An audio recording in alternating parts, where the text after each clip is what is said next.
Palestine will be free! From the river to the sea! Palestine will be free! So we're here today to disrupt Israel's war machine. Ferra make over 100 parts for the F-35 fighter jets, which the Dutch court have confirmed Israel have been using to bomb Gaza, and they are the sole supplier of some of these parts. So the big thing we focus on is the F-35 Joint Strike Fighter program, because Ferra is incredibly heavily ingrained in that. They make more than 100 parts for the F-35, but most importantly, their weapons adapters.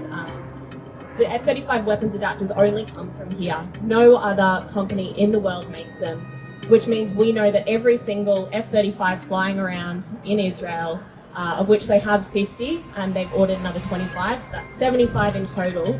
Every single one of those has parts manufactured here, and every one has a weapons adapter from right here. I just want to thank you all for coming out today again. You know, when I got out at 5 and I was like the second person here, I was like a bit worried. There was also no police here, but like within like 20 minutes there was like 50 people here, and it's so good. We've been blocking the driveway. No deliveries have been able to come in or out. There's been a skeleton crew that had to arrive early to work today, so they would have to be getting paid overtime, and they're not able to have the typical staff that they would normally have.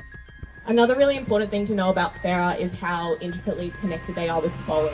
Of note, the Joint Direct Attack Munitions, the JDAM systems that Israel does use, have all come from Boeing. And in fact, Boeing sent them, I think, 1,800 JDAM systems after October 7.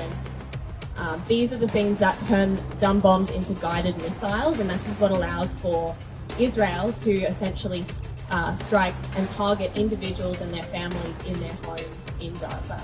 This is part of a broader movement known as A15. The goal of A15 is to move away from symbolic actions and focus on things that actually disrupts Israel's flow of capital and disrupts their supply of weapons. I've said it before and I'll say it again, the only thing that stops us is a free Palestine. Ceasefire, of course, is just the start. We want our land, we want our freedom to, you know, govern ourselves and make our own decisions about what happens on our land and to our people. And, you know, we also recognize, I said this morning for anyone who is here, that it's a linked struggle, not just by the nature of it, but Australia supports Israel and Israel supports Australia, and colonial nations all over the world support each other and hold each other up. You know, you've seen that it is possible for countries to sanction Israel and divest from Israel, like Denmark has done, like Ireland has done. So there's no reason that Australia can't do it. They just don't want to, because it serves them to support Israel, because Israel supports them. I guess the main message I want to get across is that for all of its faults, Ferra really wouldn't be doing any of this, wouldn't be capable of producing and exporting weapons like this if not for the extensive support from the federal government. And this is Liberal governments, Labor governments, it doesn't matter. It's all a part of this military-industrial complex which seems to take precedent over everything else in this country. We have to remember that we are part of a struggle that's much longer. South African apartheid fell. You know, Queensland's apartheid fell.